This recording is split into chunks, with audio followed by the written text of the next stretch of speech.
Do we tap him on the shoulder? I don't want to startle him.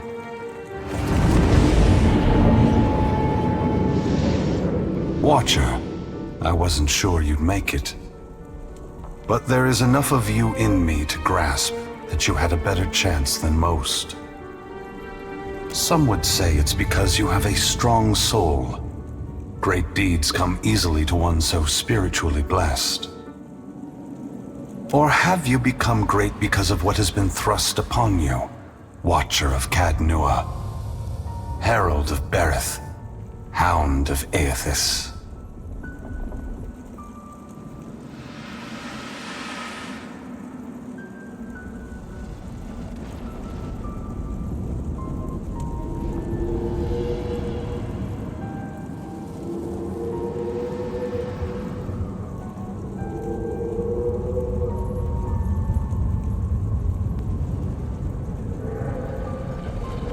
You have done much in this life, it's true. But if it weren't for your past with Theos, with Eothas, you never would have come down this path.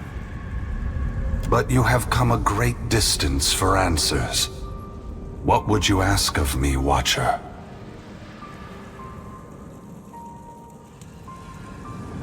You need to know? Or Berith? Or the gods?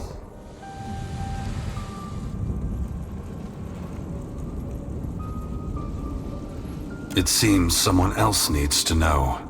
One who has held me to the flames once before.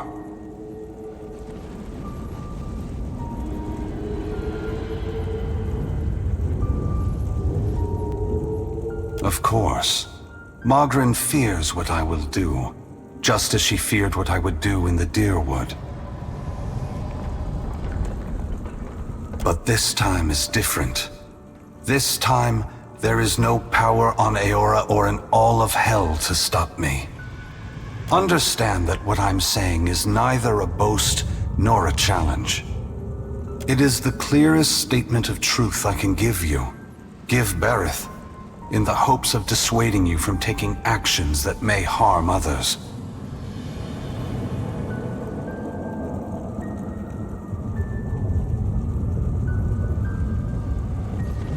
Force gods and mortals alike to open their eyes to one another.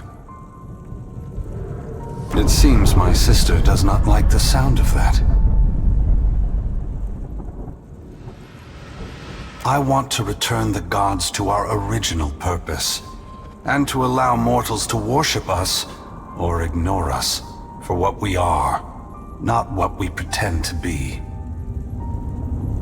Whatever you're doing, there's gotta be a better way. When I entered Widewin, I did so with the intention of illuminating the history of Anguith.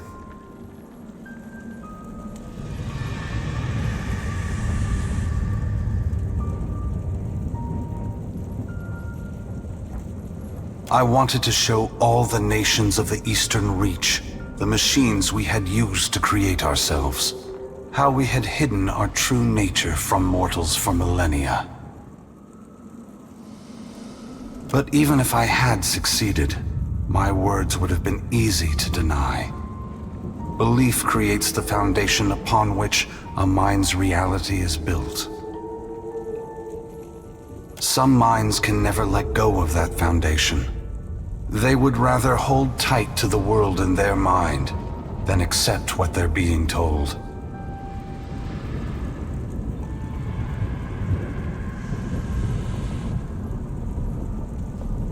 We began with a dream that if we provided guidance to mortals, each generation of souls would grow stronger.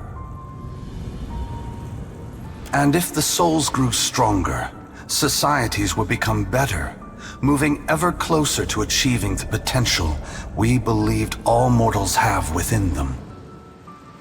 Over 2,000 years have passed. Hundreds of generations have been born, lived, and died. If the world has improved under our guidance, mortals should be prepared to understand the truth. If they have not improved after all of this time, then we have utterly failed in our aims, and there should be a reckoning of our faults. The time has come for a new covenant between gods and mortals. One forged in the light of truth and understanding between our kind. I will leave this place and go to the lost city the Huana call Ukaizo. It is there that all souls pass through the machines of the gods, where all souls pass into the beyond before beginning their next life.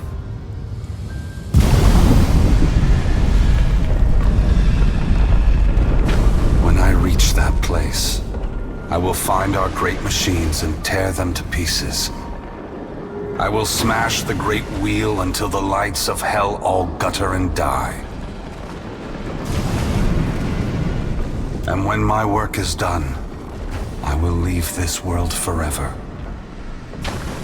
More destruction. You're tearing the whole world apart because you can't make peace among yourselves. Adair, there will never be peace among mortals, so long as they are unwittingly manipulated by the gods. The divine enslavement that Woodica reveres perpetuates ignorance, chaos, and violence across the world. I only wish to destroy the darkness that surrounds the gods, that you may better see us for what we are.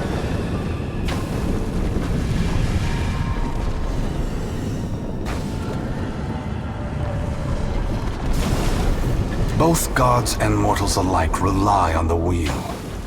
We depend on it for the souls that give us power.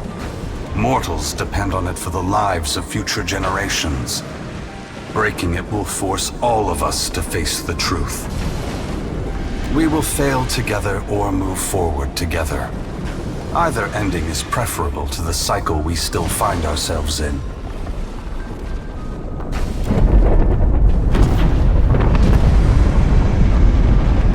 Once again, the gods have put you in a precarious position, Watcher.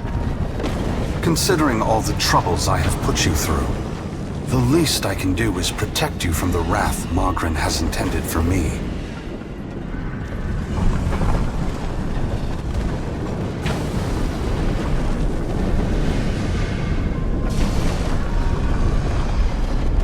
Perhaps I will have another opportunity to make amends. Until then, this will have to do. Brace yourself, Watcher. Hey, Eothas, we're not done here. You and I, we're not finished. Don't think you can just move me aside like all the rest. Maybe you can't be stopped. But on behalf of everyone you've trampled, betrayed, and ignored, I'll be coming to see you again. Adair spits. In the surging heat, it never reaches the ground. Perhaps we will meet again, Adair. Until then, take care of the Watcher. Eothas' great hand floats away from the luminous Audra pillar. As it pulls back, for a brief moment you see a golden tether flash into existence between the pillar and the great Titan's back. When the Audra fingers gently cradle you, there is first a sensation of warmth, but it is followed by a harsh splitting of consciousness. Your awareness vacillates erratically between the physical world and the spiritual dimension of Eothas' body. Your soul glides amid the many trapped with Eothas. As your brilliant form passes by them, they call and reach out for help. Below Eothas' body, the volcano erupts. Molten rock rushes over the great Audra body, but does not slow its movement. Rathun rush to higher ground, but cannot outpace the lava, which overwhelms and consumes them as it rises. Your attention returns to the heart of Eothas' body. Deep within the whirling masses of souls, you again sense your own presence, the fragment that was taken from you. This time, you reach out to it as it reaches out to you. You meet somewhere in the great mass of Audra, the rest of the souls fading at the edge of your awareness. We are together again. Are you ready to be together again? Are you certain? Since we've parted, you've become someone else, and I have become myself. When we join, we won't be ourselves anymore. Your senses yank back to your body, still in Eothas' hand. There is light, sunlight. He has emerged from Ashen Maw, the rim of the volcano and the great keep of the Rathun collapsing behind him. The Adra is barely visible through the thick lava covering his body, and still, he moves. The ocean is gone, water sucked away, leaving only the bare seabed glistening in an ominous silence. You summon the strength to turn your head. Through the cracks in the great god's fingers, you see a wall of water, taller than Nekataka, taller than Eothas, as tall as the moon. It comes with the rumbling of a terrible stampede. The wave slams into Eothas. His hand closes, protecting you from the devastation. Somewhere in your mind, you hear Andra screaming. You are back inside him, back with yourself. Are you still the same Watcher who devoured the souls at Heritage Hill? Darkness roils within the soul as it awaits your response. I am.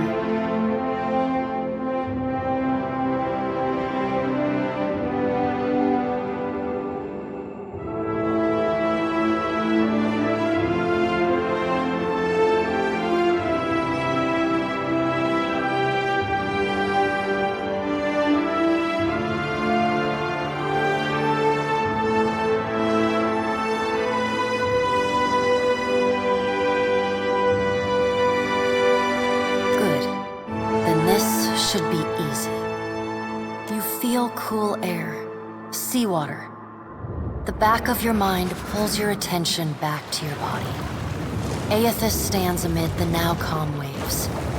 Kraken futilely clinging to his limbs as he gingerly sets down your ship with one hand. He carefully opens his other, setting your body on the deck. As your head comes to rest, your vision rocks forward, pulled back into the Adra, back to your soul. Some of us is lost to him. Fragments and the empty spaces between them. They will always be a part of him. But we are still us. And it's time for us to go. Together. The soul rushes toward you, flying into you with ferocious speed. You are thrust back through the Adra, out of the palm of Eothas' hand, back into your body. You can feel the sensation of your skin, the warmth of the Adra, but you are not fully in control. The other soul struggles to reach the surface of the body's consciousness, but you pull it down. Entangled, you float in a dark, boundless expanse. The more you fight each other, the closer you become, until somehow, impossibly, every piece of you is touching every piece of them. Through the distant window of your eyes, you see Eothas push slowly against your ship. Though his touch is light, it is still the touch of a god. The ship lurches, rapidly tearing across the water southward. His hand pulls away from your ship's wake, his body straightening, towering overhead. The volcanic rock, now cooled and gently steaming, sloughs from his body as he moves. The Adra beneath is still immaculate, unmarred. He watches you depart, and you hear a voice in your mind as you sink deeper into the blackness of sleep. Tell them what you have witnessed, Watcher. Tell them what is coming. The windows of your eyes retreat into the distance. The fragment of your soul is so close to you in the darkness that you can't tell if its thoughts are separate from your own. Eothas is going to Ukaizo? He's going to stop the wheel? Eothas is going to Ukaizo. Eothas is going to Ukaizo. He's going to stop the wheel. The words repeat in your mind until they become an incessant, meaningless mantra. Involuntary meditation in the emptiness of your unconscious. When the words finally dissolve and become part of the darkness, you see a pinpoint of light. You no longer sense the other soul. No longer sense the person you were before Eothas touched you. You swim toward the light. As you come closer, the light becomes two blurry spots of radiance. You settle in behind your eyes and feel your lips already moving, mumbling. Around your body you sense familiar scents and sounds, voices raised in shock and alarm. You take control of your mouth, opening it wide and drawing a great breath.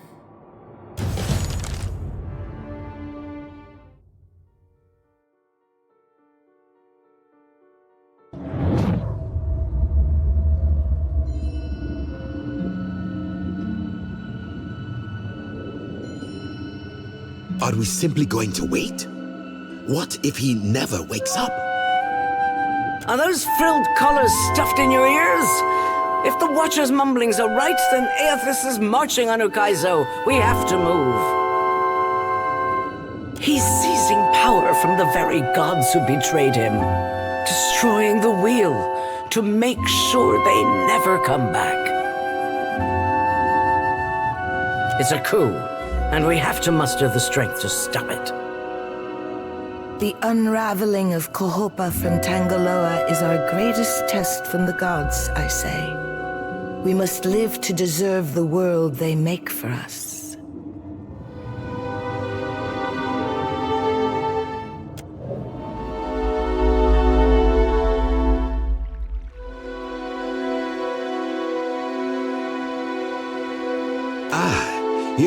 You're awake. Welcome back, Watcher. Your arrival in the wake of the eruption at Magrin's Teeth was alarming. You shared a great deal while you were asleep, but we aren't sure what to make of it. You know, every time you come back from the dead, it's a little less exciting. You gotta space it out more. Join our talks, I say. Rational discussion will gust away the ominous smoke rising from Ashen Maw. The dead fire is no stranger to cataclysm. We can survive by cleaving to a shared purpose, a greater good, Akira. For what else did the gods place us here? We who have ships and resources enough to make a difference.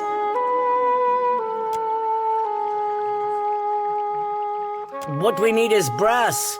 Rawatai has ships and cannons aplenty, but the only way I'm sending them is if...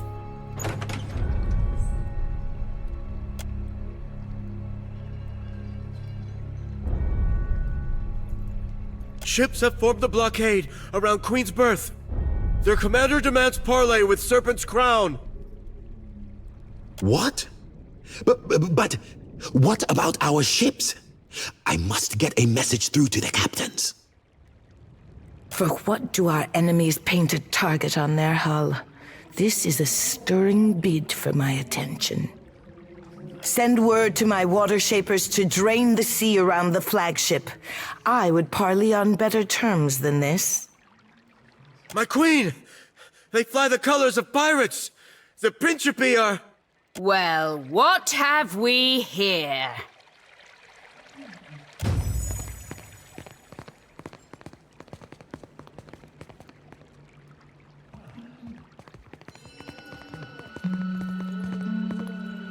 Forgive me, Lovesome, but it looks like you're having a party. A rather fine one to which you didn't invite me. You painted vagrants are a plague on my tribes. Why should I not hang you from the walls of my garden? You should be asking yourself how they got in here in the first place. Oh, I do love when they squabble. But I'm here for neither pleasantries nor entertainment. We've bigger fish to fry. Or should I say gods? Now everyone just calm down. I promise we won't fire on you at this time, unless firstly provoked. That is, until whence we've safely absconded from the city back to the high seas. Then all bets are off again, aye? Yes, well, if you have a point, pirate, I suggest you reach it quickly. We're supposed to take a bunch of pirates at their word? Right you are. However, I'm here because I've got questions, ones that can't wait. And the lovesome Watcher's the only one likely to answer them nicely.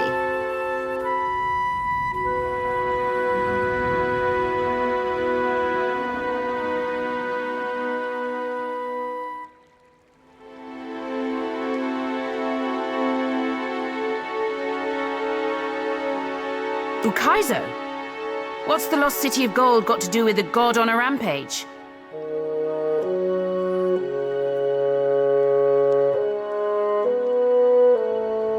Well, fuck if that doesn't put things into perspective.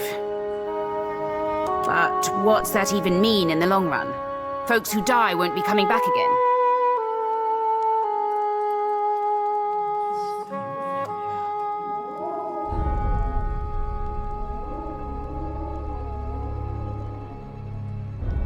This is all dark and foreboding sounding. But what's it mean for my soul? I mean, I like the idea of pirating throughout the great beyond as much as the next gal. But if, say, I got no awareness after I die, does it even matter what happens? Ach, of course you have no interest past that of your eyes and your stomach. Let us speak now of what can be done. Must be done. Watcher, you know best of all of us what our options are.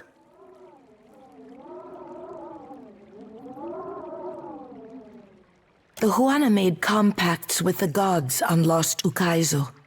Anything can happen on the shores of our ancestors. I say it is a place where mortals can reach beyond themselves, do freely what animancers struggle to dream. We have to act quickly. Defending Ukaizo is the highest priority. Our ships are fast and well-equipped. We could sail to the edge of Ondra's mortar. See if Eothas' passage opens a way through the storms. Of course, finding Ukaizo once we're through is another matter.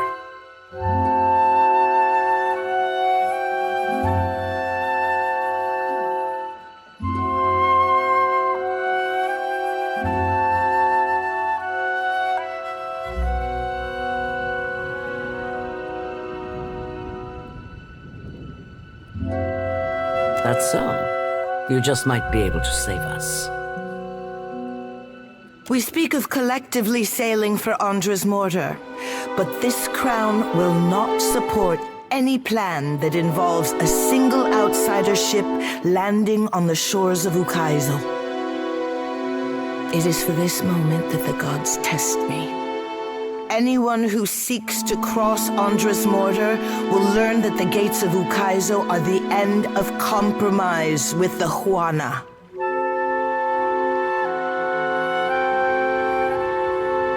I think I'm getting the gist of it now. While these witless princocks go at each other's throats, we Principi will cut through the storms and plunder the city of gold.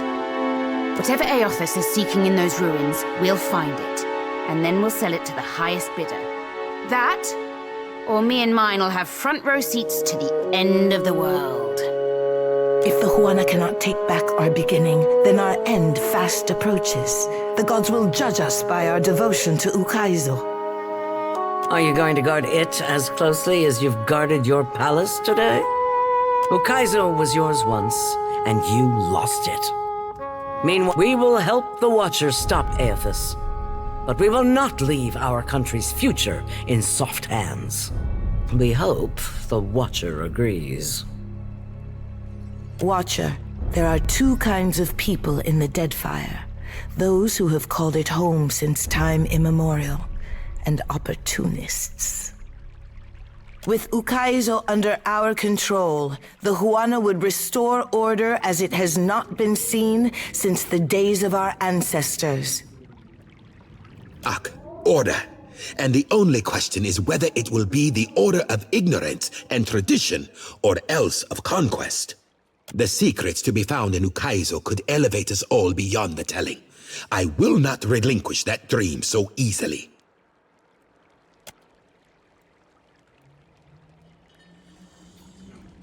Watcher, I say the time to play at freelancing is at an end. Any of us could get you to Ukaizo, but only one of us will stand by your side.